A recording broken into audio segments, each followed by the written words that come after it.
अस्सलाम वालेकुम नाज़रीन, मैं शेख रहमत अली, आप देख रहे हैं क्राइम टुडे न्यूज़। नाज़रीन, कौन बनेगा मिनिस्टर, किसको मिलेगी एमएलसी, एक सवाल अब उठ रहे हैं। सवाल है, अवाम में एक बेचैनी सी है कि कांग्रेस गवर्नमेंट 1 साल हो चुका है, अब 2 एमएलसी बाकी है।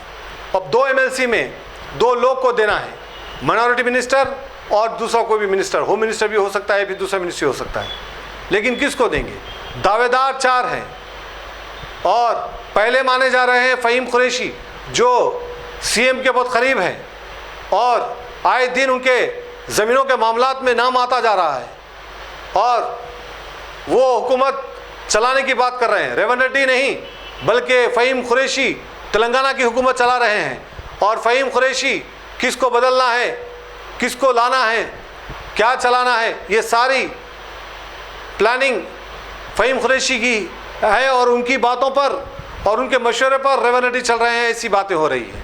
पहले नंबर पर, अब ऐसा है तो फिर पहले नंबर पर फ़हीम कुरैशी है, दूसरे पर है अज़मतुल्लाह हुसैनी, जो वक्फ बोर्ड फ़िलहाल चेयरमैन है।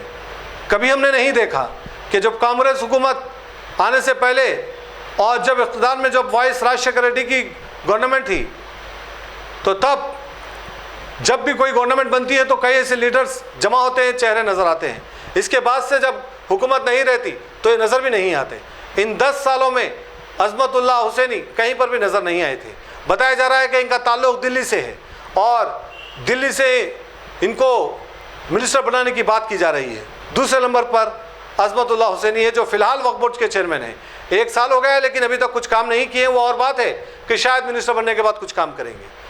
तीसरे नंबर पर मोहम्मद अली शब्बीर, जो कई कामों को अंजाम दिया, मिनिस्टर बने, इंचार्ज बने, पुराने लीडर हैं, लेकिन इन पर यह इल्ज़ाम हमेशा लगता रहा कि ये मजलिस इत्तेहादुल मुस्लिमीन के लीडर हैं, ये कांग्रेस के लीडर नहीं हैं और अवाम के दरमियान भी अब इनकी इमेज उतनी ठीक नहीं है जितनी होना चाहिए था। तो बहरहाल मोहम्मद अली शब्बीर को भी मिनिस्ट्री मिल सकती है। अब आखिरी नंबर पे आते हैं मोहम्मद फ़िरोज़ ख़ान। अब मोहम्मद फ़िरोज़ ख़ान जो अवाम के दरमियान एक अच्छा लीडर है, कई लोग अब मोहम्मद फ़िरोज़ ख़ान को पसंद करने लगे हैं क्योंकि उनके जो कामें हैं, और ये उम्मीद है लोगों को कि कांग्रेस की तरफ से अगर फ़िरोज़ ख़ान को मिनिस्ट्री दी जाएगी, एमएलसी दिया जाएगा, तो अवाम के दरमियान वो काम करेंगे क्योंकि वो नीचे से उठने वाले लीडर हैं।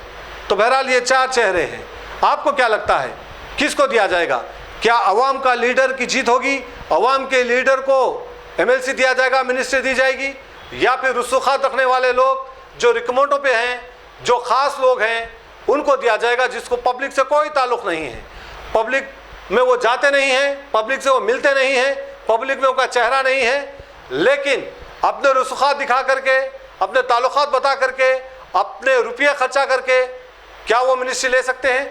या फिर पब्लिक के दरमियान रहने वाला लीडर, पब्लिक के मसलों को हल करने वाला, आधी रात को पब्लिक के साथ रहने वाला, ऐसे लीडर को मिनिस्ट्री मिलेगी? अब ये सवाल है, आपको क्या लगता है? क्या पैसा, दौलत, रसूखात जीतेगा या फिर अवाम की पसंद, अवाम के पास जो लीडर रहता है वो लीडर जीतेगा? अब ये फैसला होना बाकी है, लेकिन इस तरह की बातें चल रही है। उम्मीद करते हैं कि कांग्रेस की जो मौजूदा हालत है, ये हालत में अगर दूसरे लोगों को यानी फ़िरोज़ ख़ान के अलावा किसी को भी मिनिस्ट्री देंगे तो कांग्रेस की और बुरी हालत हो जाएगी और कांग्रेस को संभलना बहुत मुश्किल हो जाएगा। क्योंकि पहले से ही कांग्रेस पर इल्ज़ामात लगते रहे हैं कि भारतीय जनता पार्टी अभी तक असेंबली में ना ही तो पार्लियामेंट में कांग्रेस के खिलाफ कोई ज़्यादा कुछ बात कर रहे हैं। ख़ासतौर पर अगर असेंबली आप ले लें तेलंगाना में, भारतीय जनता पार्टी ना प्रोटेस्ट कर रहे हैं, ना कोई मुस्लिम पे बात कर रहे हैं। तो इसका मतलब ये है कि आने वाले टाइम में शायद कांग्रेस बीजेपी मिलेंगे तेलंगाना में, क्योंकि अगर ऐसा हुआ तो बहुत मुश्किल हो जाएगा। कांग्रेस की हालत बहुत बुरी है। पब्लिक के दरमियान जो वादे किए वो वादे पूरे नहीं निभा रहे हैं, तो कहीं ना कहीं अब अवाम शक की नज़र से देख रही है कांग्रेस को। अगर ऐसे में पब्लिक के लीडर को आप ओहदा देंगे, मिनिस्टर बनाएंगे, तो यकीनन आने वाले रास्ते आपके खुलेंगे, साफ होंगे।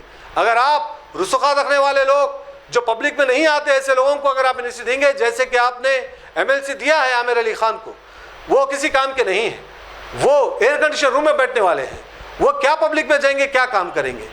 अगर आप रसूखात को देखेंगे, चेहरों को देखेंगे और अपनी दोस्ती निभाएंगे रेवंत रेड्डी, तो फिर वही आपका हाल होगा जो केसीआर का हुआ है। केसीआर ने भी इसी तरह से दोस्ती निभाई थी और आखिर उनकी हालत ऐसी हो गई। उन्होंने भी ऐसे ही चेहरों को ओहदे दिए थे जो पब्लिक में एक मामूली सी बस्ती, एरिया बस्ती के भी इलेक्शन में खर्च जाए तो एक वोट भी नहीं आता, वैसे लोगों को होम मिनिस्टर, डिप्टी सीएम बनाया गया था, वक्फ बोर्ड के चेयरमैन बनाए थे। तो उनकी हालत आप देख सकते हैं। अगर आप भी ऐसे ही काम करेंगे, ऐसे ही अपने चाहने वालों को अगर देंगे या देने का सोच रहे हैं, तो फिर आपका भी वही हालत होगी जो बीआरएस की हुई है। इसलिए अवाम के मसलों को समझे, अवाम की सोच को समझे, अवाम के दरमियान जो लीडर हैं उसको दे। हम ये नहीं कह रहे हैं कि फिरोज खान को दे, लेकिन फिरोज खान के अलावा जो भी पब्लिक लीडर है, पब्लिक में जो रहता है, पब्लिक के जो मसलों को हल करता है, अवाम के दरमियान जो रहता है, आवाज उठाता है, लड़ता है अवाम के ताल्लुक से, अवाम के हक के लिए लड़ता है, ऐसे लीडर को आप मिनिस्टर दे, एमएलसी बनाएं। तभी जाकर शायद कांग्रेस की जो डूबने वाली नैया है वो पार हो जाएगी और आने वाले टाइम में शायद कांग्रेस फिर एक बार हुकूमत बनाने में कामयाब रहेगी।